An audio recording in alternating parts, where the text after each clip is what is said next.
more importantly, something that came up, which I think is pretty interesting when it comes to local, is what we were talking about earlier with the schema update, about the review schema.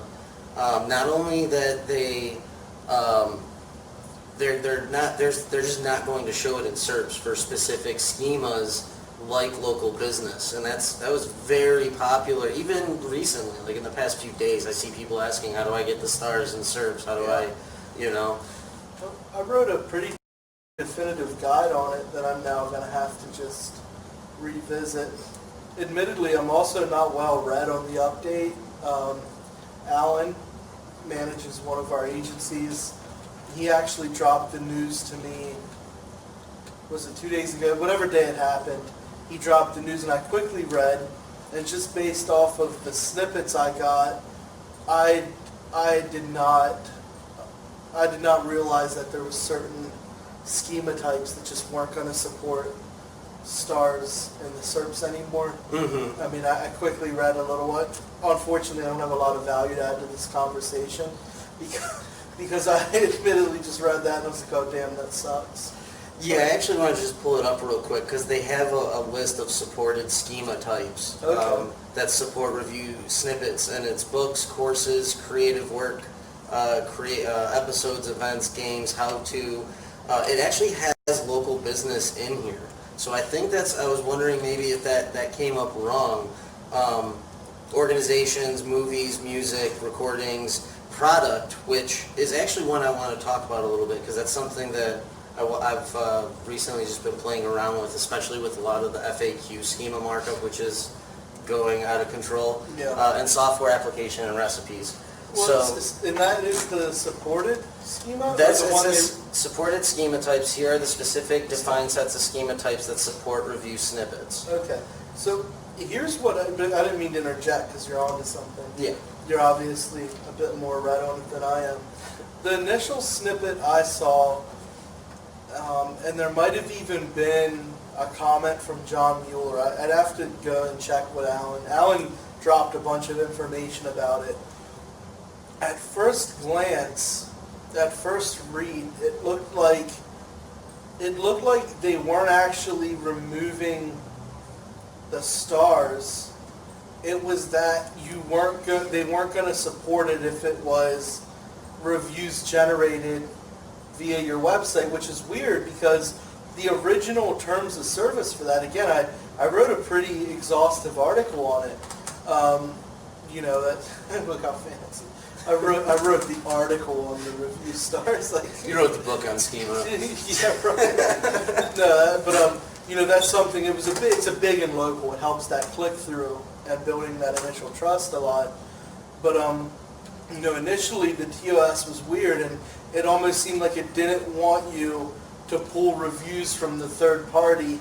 But there was a lot of stuff they wanted. Like they wanted you to have a review page on the site. To be able to collect reviews on the site. Exactly. And now it seems like they're like, okay, we don't want that, which makes a lot of sense. Mm-hmm. It would make sense to me that they would use a third-party platform like Yelp or GMB or whatever, where there's checks and balances put in place to try to avoid.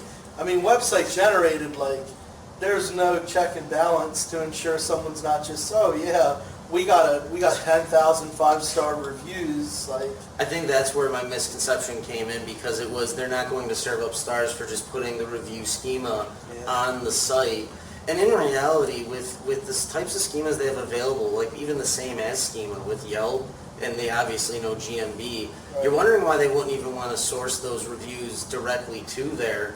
If the same as schema, I think would have more weight on review numbers showing in the SERPs and trust factors, where it would actually say this many reviews from Google, this many reviews from Yelp. Right. I wouldn't be surprised if they start trying to implement something more along those lines, because it says they're trying to take out self-serving reviews. They don't want you gathering reviews. Right, which makes a lot of sense. I never understood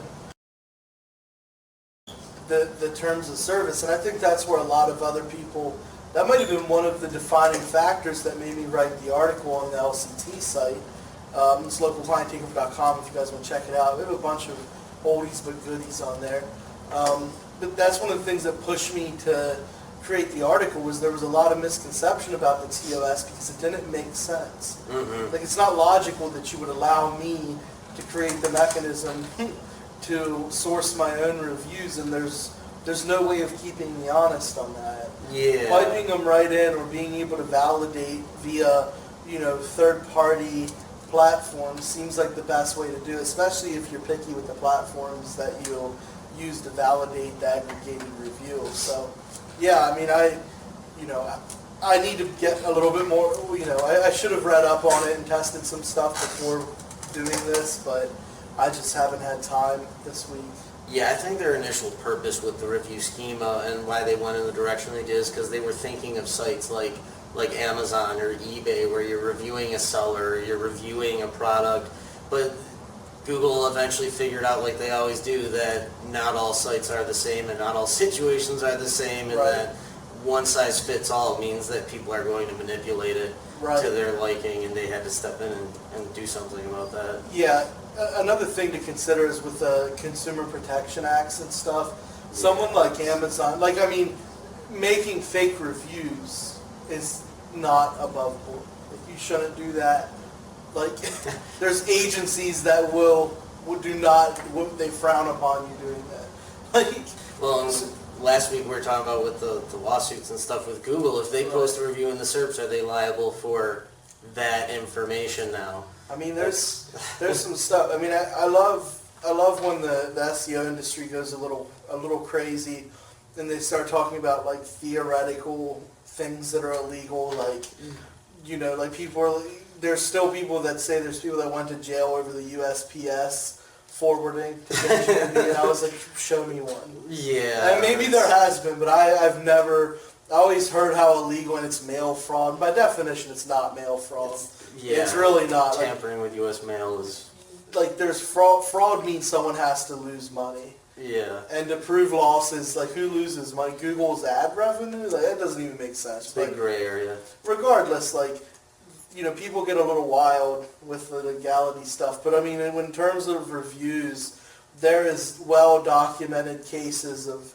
Do you remember the guy in Texas that ended up doing jail time because he was making negative reviews about maybe an old client or old employer? Oh, really? No. And he faced a consequence the first time, which was maybe a fine and some whatever, and he persisted.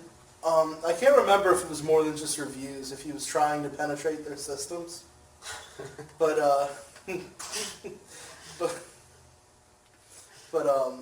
I don't remember if there was penetration involved, but he ended up doing jail time. And that's scary. And there's other things. The review thing's a real issue. Mm-hmm. And so when you run into websites like Amazon, who says, it's a verified seller, Amazon's probably not going to, it's not even a probably, they're not going to roll the dice on violating consumer protection regulation. Yeah. But when you get down to the small businesses there's going to be some oversight from a regulatory or legality perspective, because it's crumbs. It's small things to giant agencies who want giant paychecks from Google and Amazon and stuff. So I guess they're trying to do what they can to keep those reviews honest. I'm not sure if it's necessarily a bad thing, but it's weird. I don't know. Yeah, no, it's one of those things that we'll see where it takes us. I expect the SERPs to change drastically over the next 6 months here, as they always have. We've seen a lot of change up with local search, with the FAQ stuff now, which I'm waiting for Google to crack down on with the type of stuff I see people doing. Abusing schema. That's something they've been on to. Oh yeah, they'll crack your head right now. Yeah. Which their penalty for schema is light. Mm-hmm. It's just a warning. Yeah. And they remove your stars, or it's very light, but at some point gamification could potentially be, or manipulation could be punished in a more severe way, depending what you're manipulating. I mean, reviews aren't going to fly. Yeah. Especially when Google took the public stance on review gating. Reviews are just a real thing. There's actually lawsuits and people going to jail as part of review things. it doesn't, I imagine he probably penetrated their system, because it's, I don't know, but it was probably more along the lines of the same like he was harassing them too. But Yeah, not just some review. I Yeah. mean, but I don't want to spread misinformation. Like it was a complex thing. you make enough splash, things happen. Yeah. Which it's important that you mentioned too, especially with like the penalty for schema is pretty lax. But another update recently is Search Console now integrating their schema tools into there, which means Google, after all this time looking at schema, is now saying, hey, webmasters, look at it. And we Yeah. could see some more complex penalties We and could. things come up now because We could. they're integrating that into the reporting. So if you haven't checked out Search Console, they got the new schema stuff in there. I'm sure they're developing the new Search Console quite a bit over day to day now. So Well, and it's like the thing too. It's like, what's the result of the manipulation? The more noticeable or impactful the result, the consequence is gonna be, similar. In my opinion, like, the whole FAQ thing, like the spammier that gets, and that's a pretty big thing. You're taking up additional real estate, which is very expensive. I mean, if you look at Google's public numbers, that front page real estate is extremely valuable. So when you're taking up more of that real estate by leveraging, a strategy that, there's nothing wrong with the FAQ schema, by the way. People abusing it and using it in a spammy manner, could there potentially be, now that they're looking closer at it in the webmaster tools and stuff, could there be a more severe consequence for those types of manipulations? I don't know. yeah, and how will they even handle that? So only one way to find out, and that's by finding out. Yeah, start spamming your schema, people. Yeah. I wouldn't do that. Mama didn't raise no bitch. I'll spam some schemas. That is the interesting thing on schema too. I've seen some recent comments from Google about scanning is it Ajax or with the old schema and the HTML, not the non-JavaScript schema. Google apparently still reads that. Sure. For anyone I've seen a few back and forths like, oh, just do JSON or this or that or whatever. I think JavaScript is going to obviously be there. They're going to focus more on the code, something cleaner that they could pick up than just having all these things. Yeah. But they still read it, so there could be some influence on that there as well. I know people that still only write in the microdata format, which is basically HTML, and they swear by it. And they write really good schema. And it's, at the end of the day, it's structured data. Google's going to read it. Like, I mean, until they say we're no longer supporting this structured data markup language, like, I'm not going to listen to it.